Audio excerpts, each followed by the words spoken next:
Start recording, please. Thank you. Can you all see my screen? Yes. Okay, cool. So we'll get started. Good morning, everyone. My name is Preeti Roy, and I'm the member of BRICS team supporting Dr. Matt McAuliffe at CIT. As some of you remember, our last seminar was in June, and we took like a quick summer break, and we are back today with exciting topics. So we'll get started with the logistics and share the agenda items for today and hand it off to the presenters. So today's recording, we will be recording the seminar and we will be posting it at the URL that you see it on the screen. It's for the people who are not able to make it today, or if people would want to watch it at a later time. Throughout the seminar, we would request all of you to keep your microphone muted unless you have questions that you want to raise, or if you have like any comments during the seminar. We request you to participate in today's seminar. As usual, you can post your questions on the Teams chat. We will be monitoring the chat throughout the session and responding to that. We will also provide like extra time after each speaker, after the demo, so that you can raise your questions. For today's topic, we will start with the BRICS release items. We recently had like a couple of releases, and Dr. Matt McAuliffe will be talking about that. We are also going to unveil a new BRICS instance, Intramural. We'll post some of the important information for that instance. Then we'll hand it off to Evan to talk about the BRICS imaging and end it with the closing remarks by Dr. McAuliffe. With this, I'll hand it off to Dr. McAuliffe. All right. Good morning and welcome back over last summer. But we've been very busy. We've done a number of things to upgrade the BRICS systems, added lots of new functionality, improved generally. I'm going to go into a little bit more detail, but we generally improved a lot of the user interface with feedback from our stakeholders and users. We've improved the performance on a number of the BRICS that make up the BRICS system, as well as added new functionality. I also wanted to mention that we're looking forward to a very exciting next year. We just recompleted a contract, and so we have a 5-year contract in place, and we're ready to move forward. So a couple of the major UI updates. A lot of the interfaces now across the BRICS modules have been made much more consistent and have a lot of usability improvements, where we provide a tabular kind of format to go through the accounts module, the dictionary module, the query tool. We've also updated the query tool to, again, with feedback from the users, to give a little bit more flexibility in what's actually viewed, again, improve performance of that whole process, as well as made some major upgrades to the meta study.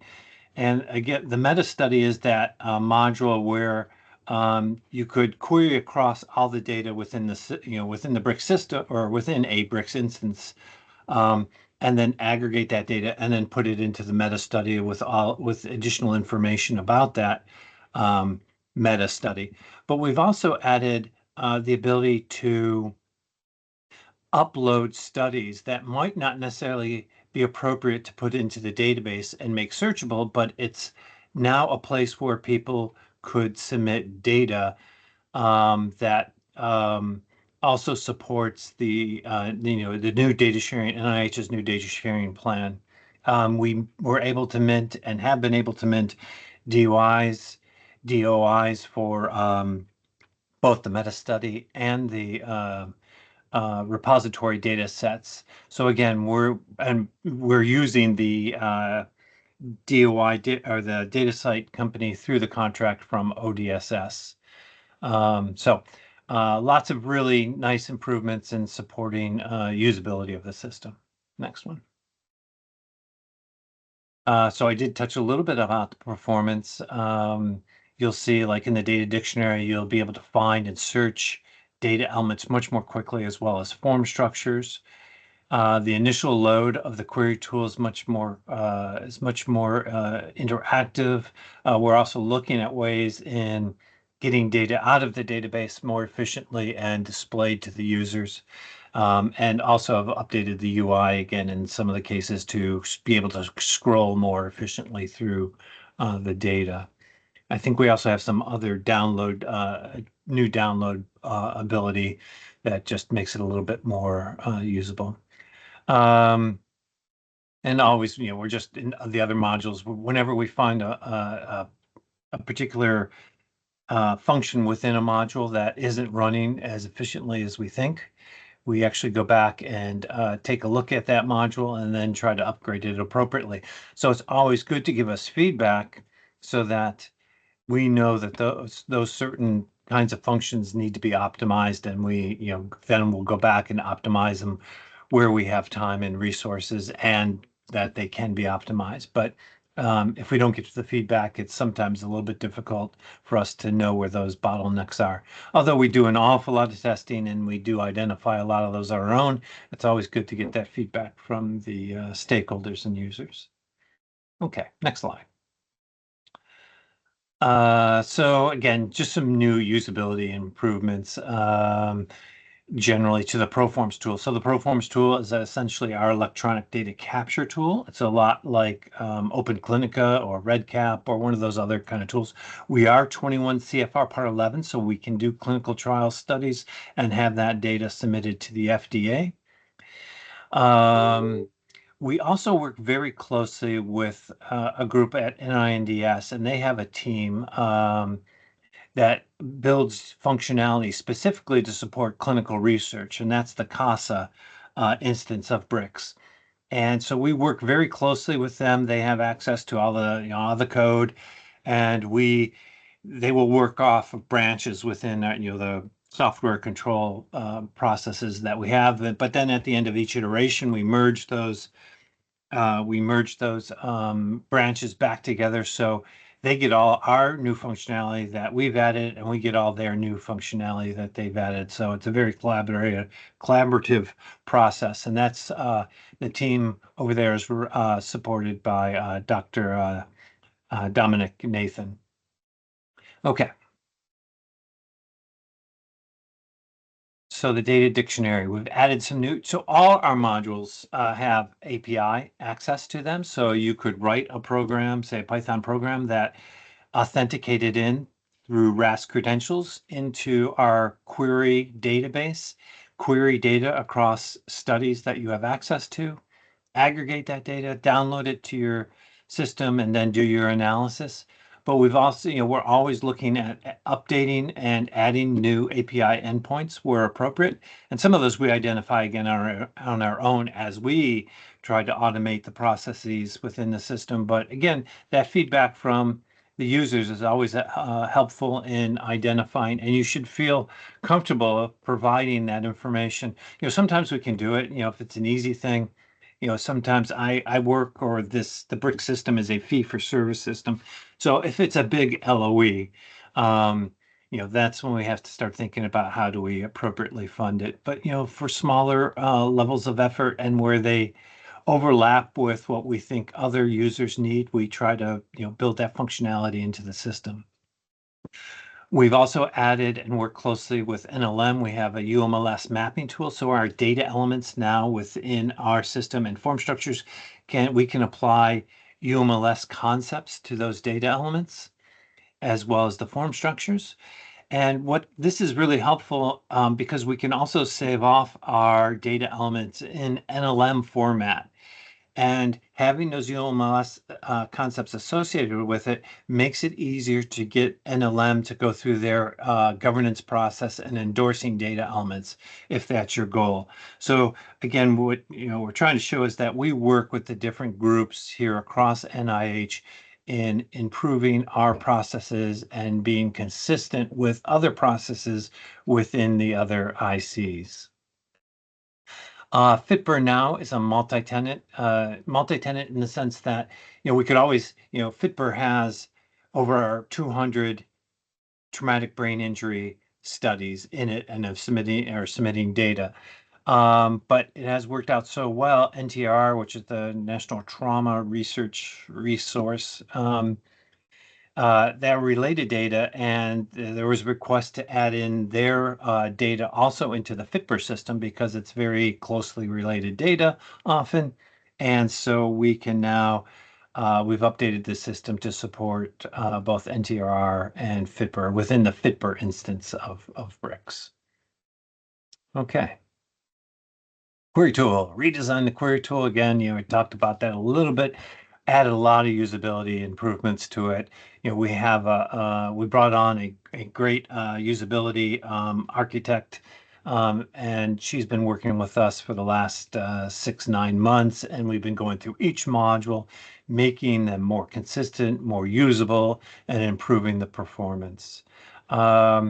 We're also in the process, we've improved the upload and download process. We're also adding Globus functionality for uploading and downloading large data sets into the system,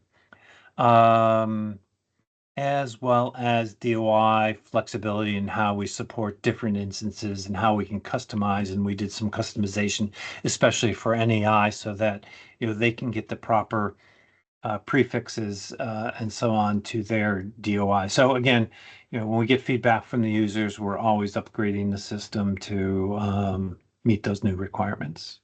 Okay. Oh, a big one here. So we just completed the BRICS instances for NIST 8853 Rev 5. So this is the latest version of certification. We're a FISMA moderate system, but it's a huge amount of effort to go through this process. It usually takes a system goes through this process usually takes 6 to 9 months to go through that process. So the nice thing is that because we do it on the BRICS at the BRICS level, all the instances inherits all of those controls. So we very efficiently are able to deploy new systems without having to redo a whole nother A&A process. If you're trying to cobble together a system where you're using multiple subsystems from various places and having to do an A&A in each of those, and you have to go through that every 3 years, it becomes a very cumbersome process, not a terribly efficient process, but the way we've designed the system that it works out. It's still a hard process, but we've tried to mitigate logistics and overhead. Okay, so these are some of the enhancements. A lot of them are security. Always we're trying to improve security. We have penetration testing that's done. We just completed that process where an independent group goes through and tries to penetrate into our systems, and we have to make the appropriate upgrades. I think we only had a few upgrades here and there, so I'm fairly confident we have a pretty robust system, but we're always trying to improve it. In fact, we look for controls that will get us close to FISMA high, although we're not necessarily shooting for FISMA high. Okay.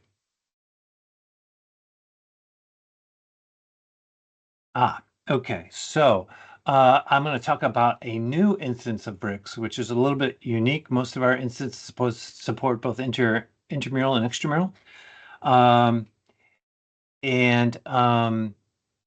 So we now have a new instance of BRICS that is deployed on the AWS cloud under Strides. And so the target here is intramural researchers where they can actually put their data. And, we have a workflow in our processes where the data remains private to that researcher until such a time that, they publish or that data needs to be shared. So there's still a lot of control and again, we're trying to make sure that we follow NIH's new data sharing policy, and this system, we work closely with understanding what those data sharing policies are, and we make sure our systems are instances of BRICS or systems are consistent with making data fair and being consistent with NIH's data sharing policy, and we are. So one of the nice things here is we provide data aggregation, data access, again, making the data findable, accessible, interoperable, and reusable. But this new test bed, and right now it's a test bed, it will not take us much to take it to the next level to be a production level. Part of going to the production level is also having, the resources, because I'm fee for service, to actually work more closely with people who want to submit it. But if you're thinking about that, you need to put your data someplace, and this seems like a relevant place to put it. We have a system that is pretty much ready to be able to store that, but you can test it out by uploading test data into the system, get a feel for how it works. In fact, we're working with NIAID and just trying to see, how we could take some test data, import test data, and see how we could support kind of databases like import. Um, so lots of work there. But the one thing that is also important to note here is that we support all kinds of data. We don't have separate systems for all of these things. We support the phenotypic or forms kind of data. We support all kinds of omics. And what you're going to learn about here from Evan McCready is how we support imaging data. And we support a ton of imaging data in the system. Um, and so the other thing is that nice about it is that we can easily, without redesigning the system, actually support other kinds of data models. Like we could load up that data or data dictionary with OMOP data elements, or we're going to be coming out with a tool really quickly that takes FIRE resources or profiles, converts them to common data elements and form structures, and then be able to actually submit data to our systems, FIRE data, formatted data into a system if you had that particular requirement for your system. But with that, I'm going to hand it off to you, Evan, and let you talk about. Oh, we have questions first. If there are any questions, this might be a quick few moments to answer any questions, and then we'll hand it off to Evan. So this is your chance to either throw a question in chat, or if you want to just take yourself off mic and ask a question, more than happy to answer. Okay, so it doesn't look like we have anyone asking any questions at the moment. So Evan, I am going to hand it off to you and you can take it from there. All right. Thank you very much, Matt. So actually, I'm going to share my screen and take over the presenting because I'll be doing a demo a little bit later. Okay, so welcome. Again, thank you, Matt. My name is Evan McCready. I am the imaging lead for the various BRICS instances here at CIT. And my goal today is to give a brief overview of our efforts in imaging, the types of imaging data that have been submitted to the various BRICS instances, how that data has gotten in, the tools that we've provided to researchers to process their image data, organize it, harmonize it, extract out metadata, and get it into the system, and then what it looks like in one of the BRICS systems. So there are over 185,000 image volumes in the FitBIR BRICS instance alone. So that's not individual slices out of a 2D slices out of a volume. That's full 3D volumes, 4D volumes of image data.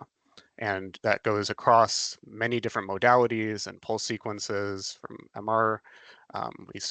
We have form structures for CT data, PET data, SPECT, etc., and several form structures for the different varieties of MR data. So we have a form structure for structural MR data and separate form structures for diffusion, so DTI and related MR pulse sequences, fMRI, functional MRI, and MR spectroscopy. The reason why we have these additional form structures is that there is additional metadata that is key for researchers to be able to analyze and drill down on those particular image modalities and pulse sequences. So I'm going to go into, so how do we get so much data into our systems. What we've done is we've built a image packaging tool that you load in data, and there's several different ways to load in data. We have several different kind of workflows. We load in image data. The tool extracts metadata from the image headers, from the actual image data itself, and cross maps that image header data onto the form structure data elements as appropriate. And so that metadata is then available for use in the query tool and for examining and pulling out the data and joining it with other data in the repository. So the image tool does a few other things that we found helpful. First is checking for PII to make sure that as the most BRICS instances require that all data is de-identified. We do PII checks for the in DICOM headers to make sure that there's nothing that seems concerning. We do several other checks, but I'll skip those for right now. But it generally organizes and harmonizes the image data so that it's ready for validation and upload. Our tool supports over 30 different medical imaging file formats. The key ones and the big ones are DICOM and NIfTI. And we've also been advancing our support for the brain imaging data standard BIDS, which is it's a structure for your data that leverages NIfTIs inside of it and JSON metadata to provide additional information about your image data, and we'll see a demo of that later on here. So we've been making a bunch of different upgrades and improvements to the image packaging tool. We've made it much more efficient, improving the speed that it processes through data, improving its memory efficiency as well as it loads in the data and does the metadata extraction. We've improved its interface, making it more responsive to giving more feedback to the user as data is loaded in. We've been working hard to improve our BID support and updating to the latest standard and making sure that that we're covering all the different types of data that's coming in, and that includes new and interesting uses of DICOM. So most recently, a new type of configuration of four-dimensional DICOM data for DTI and fMRI. So, and this tool will be coming out shortly here in the fall and releasing to the various BRICS instances and available for all the users. So in order to get so much data, so much image data into the various BRICS systems, we've been working, we've been focusing a lot on batch processing of data. So you're not loading in one image volume at a time, processing it through, generating files and validating and uploading it. We know that groups have a lot of imaging data, and we need to process through that imaging data in bulk. That's part of why we've been improving our support for the BIDS format so much,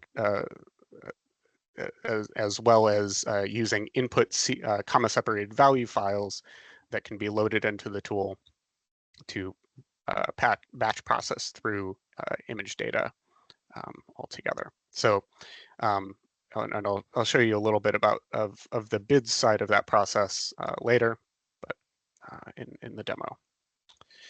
So once the data is in the system, it's available, and if it's shared or private, it's available. Once it's shared, it's available to everyone in the particular instance. If it's private, you can control access to individual users who can see it, and then it's integrated in with all the other data in the particular BRICS instance that it's on.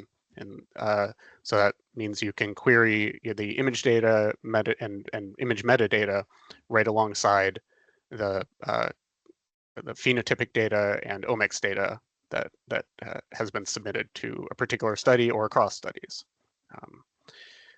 And then when you've loaded things and you've performed your query, you can examine individual volumes in our the VolView tool that we've integrated into the query tool, but just clicking on an individual image data set, it will load it up in browser, and you can slice through the data, take a look, make sure that it looks up to your standards, looks good, and do that without having to download data to your local machine, load up another tool or anything like that. You can do that all in browser. So let's jump in and start taking a look at some of the things that I talked about today. So first, I'm going to show the submission side, and then we'll see quickly the query and in the FIPR instance. So here's the new image packaging tool. We can either add individual records one at a time or load a comma-separated value file pointing to individual image volumes. Or we can load a BIDS package. So BIDS is a data structure, a standard for storing your data that follows a particular structure, providing JSON files for metadata, and the image data is usually stored as Nifty files. I have a particular test data set here that I'm going to load in. I'm going to select that directory here, open it up. And so this particular data set has 3 volumes. It has a T1 scan, an MR image. It has a DTI volume, and it has a B0 field map of that DTI volume. And you'll notice here that only 2 things showed up. That's because that B0 field map is associated and properly organized underneath the quote-unquote main DTI record here. So we can see previews of the image data. I can go into each one of these records, see the data that was extracted out from the image volume. You can see the scanner make and model, the resolutions, extents. I can go down and see the MR scan parameters that were used, and that it's being marked properly as a T1 MR volume. So, and additionally, I can go into the same way into the DTI data and examine that. See, this is a 4D volume here. If I scroll down, I can also see that this B0 field map it's a whole separate image that's been attached to the main DTI record here. And we also have BVAL and BVEC information that's key for analyzing the DTI data later in my software of choice for fiber tractography or generation of FA maps or any other numbers of DTI analysis. So that loaded in quickly, and I can just hit generate files, say that I'm done, and it generates a package in this directory that I have entered here. I can go to that directory and see here that it in this directory, it's produced output that is ready for validation and upload to the data repository. So we have CSVs containing the metadata for the data going into the imaging diffusion form structure and data going into the imaging MR form structure. And we have the individual imaging files and associated files that will be actually uploaded to the repository. So that's and you, because of how the BIDS format works, I could have multiple subjects in here. I could have functional MR data, and any number of other modalities and data types. So I got logged out of FitBIR, but I want to dive into FitBIR now to show how just a quick view of the image form structures that we have. So here on FitBIR, I can filter by imaging form types. You can see several of the different modalities and pull sequences that I mentioned before. If I drill down into one of the forms, I can also take a look at the data elements in those forms, and these are the same data elements that were in the imaging tool when I peeked in to see what metadata was extracted, and so forth. The last thing that I want to show is how imaging data looks in the query tool. So I'm going to search for a particular study that I know has shared data, the Track TBI adult study, and I could select the demographics form and one of the imaging forms if I wanted to, and join them together on the GUIDs of the data that have been submitted. But in this case, I'm saying that I'm just interested in the MR data. I'm going to go to the data cart, load in the MR data.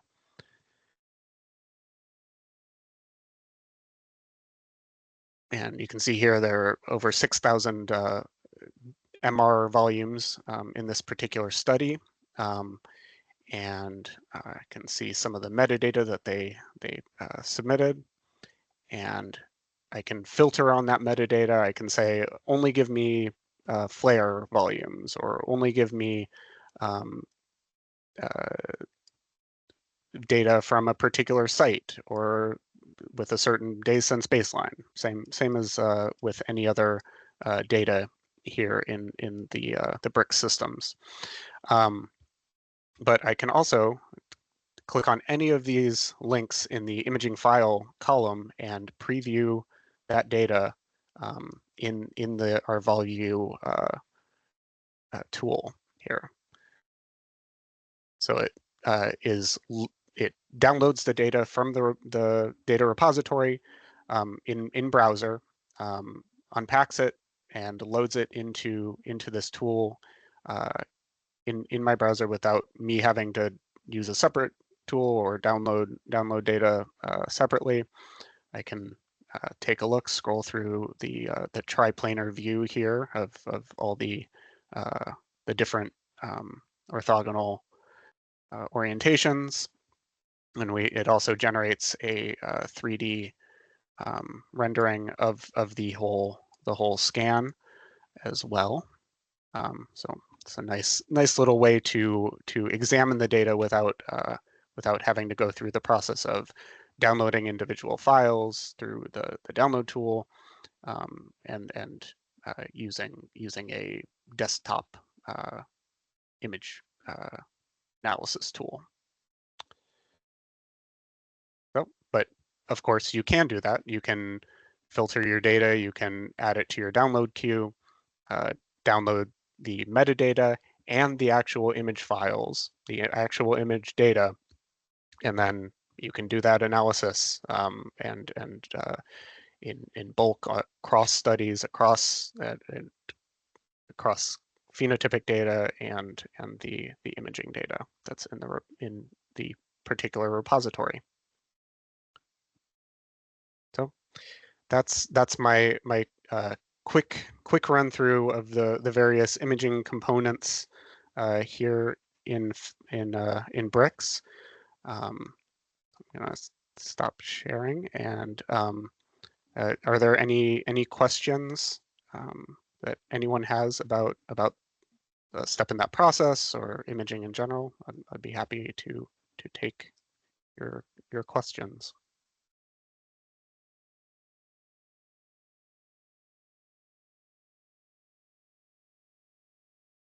So I'm going to have a question for you, which I know the answer to, of course, but are there any imaging modalities that BRICS instance can't support? No, there are not. We support many modalities out of the box, and we're constantly adding more. We to adapt to novel imaging techniques and capture that data. And the same for formats too. It's formats yes. now. So yeah. Yep, it looks like Sweta has her hand up. Feel free to come off mic and yeah. Hi, very nice presentation, very impressive work, and I was really impressed by the way that you can actually search for the images alongside other data that come from studies. And I was wondering, is it possible within BRICS to be able to link the images from a participant from a study to their clinical and omics and other data so that they can be analyzed in the same run, or are they linkable? Yes. So all in BRICS systems, all data is assigned. Every subject gets a GUID, right? Our PPRL ID, and through the GUID, we can join together any data submitted for a particular subject. You can say join these two form structures that have been submitted in this BRICS instance.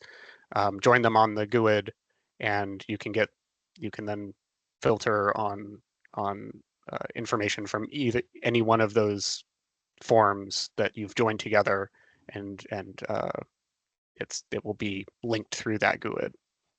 So yes, absolutely. Thank you. Matt, you're on mute. Thank you. Do you want to show that quickly, Evan? We have time if you want to just bring up Sure. go back to Manley Yep. and bring up the GOSSI form and the imaging form, and then you can filter on the two. Yep. Okay, I'm gonna go back to select data. So go to the GOSSI standard form, add that to my data cart, and then go back in there. I can go to join forms and select these two forms in the query. So now it's join them together on GUID. Yeah, and if you go to the very end of the GOSSI form, there's the total score. If you want to use, yeah, there it is. Yeah. This one. Right? Yep. Apply filter and zoomed in on. So maybe do a few selections and run query, and it will filter data based on the GOSSI form score, and only show. You can see here we have the image files for subjects with that match the criteria that I set in the GOSSI form. So it's filtered out all the other data and only showing subjects with image data, with imaging MR data, and a GOSSI score according to my selections here. And I can add this to my download queue, and download both the GOSSI CSV data and get the actual image data for each of those subjects as well. And I just want to add, you even can take it one step further, because we're using a PPRL system and there are other instances of BRICS that use the same PPRL system that, say, for Parkinson's disease that may have a comorbidity with traumatic brain injury, that you could search for data, assuming that you go through the proper data access committees and get access to both repositories. You can link data in Parkinson's disease to data on that same subject in traumatic brain injury if they, because they're using the same PPRL. So lots of good functionality there. So I think, Dominic, I saw your hand up earlier. Did you still have a question?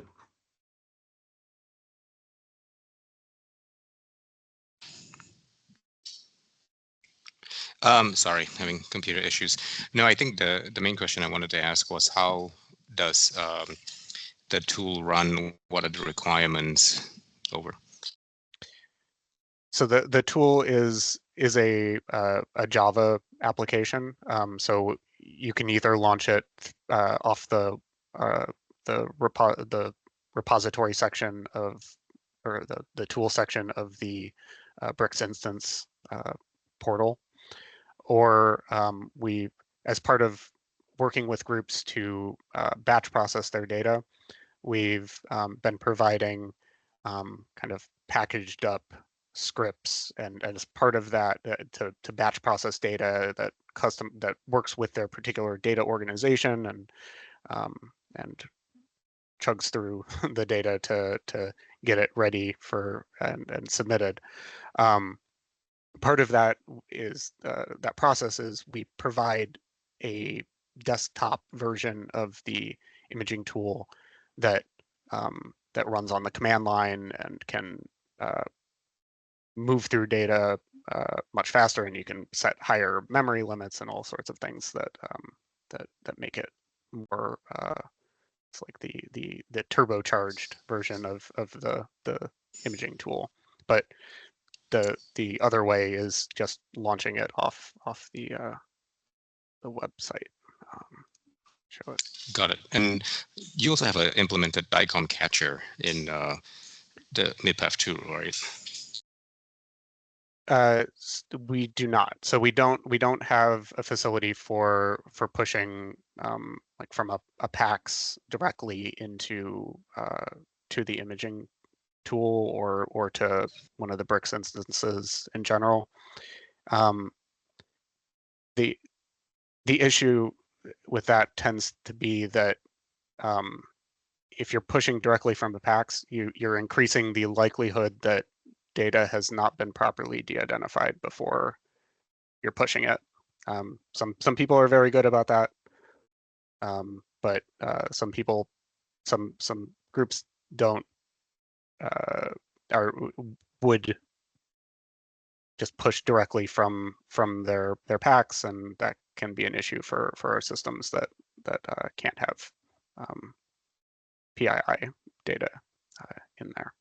But we do have experience in doing that. Yes. Evans, in fact, worked closely with Suburban and NINDS, and the imaging submission tool is based on the MIPAV package, and he also uses MIPAV to do some other collaborations, and that collaboration with NINDS catches images from Suburban and then does some processing. So we could, but our perspective is we trust the submitters, but we verify the submitters are required to send us de-identified data.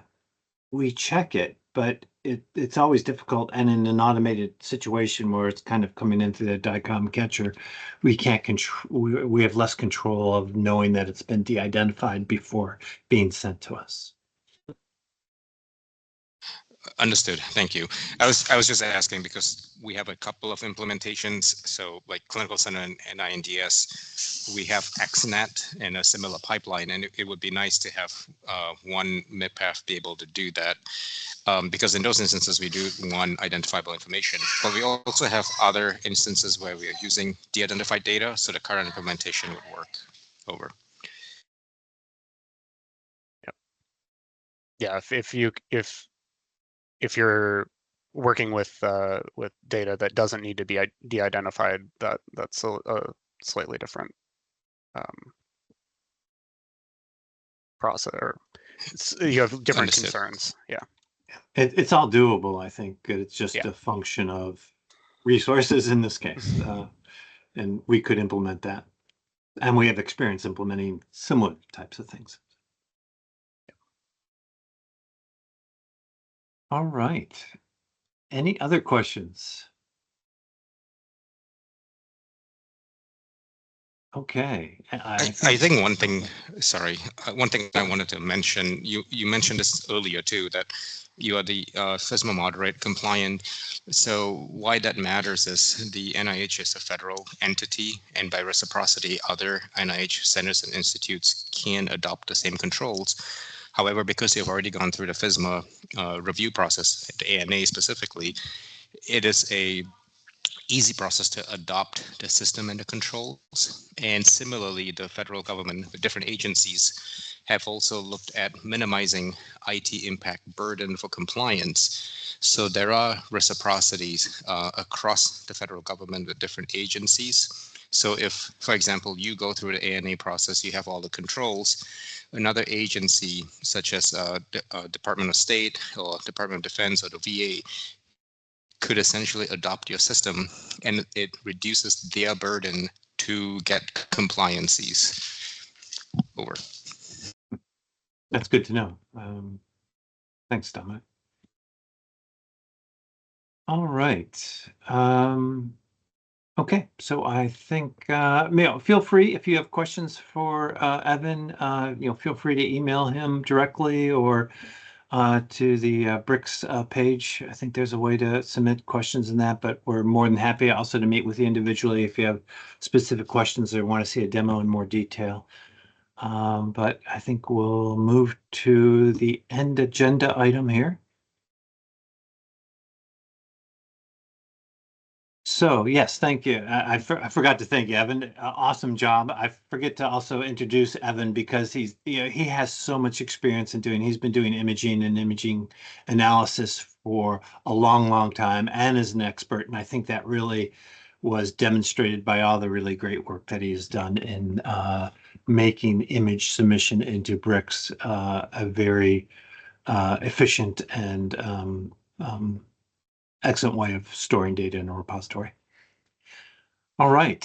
So Evan, I think, do you have control of this or can we hand it off? So I can stop sharing, or I can page through. You want me to control the slides? Slides. I don't. Go. Yeah. Preeti, I are think you able to? Yes, I can share. It's just the last slide. Yeah, Thanking slide. everyone. I can just share it. Yeah. Okay.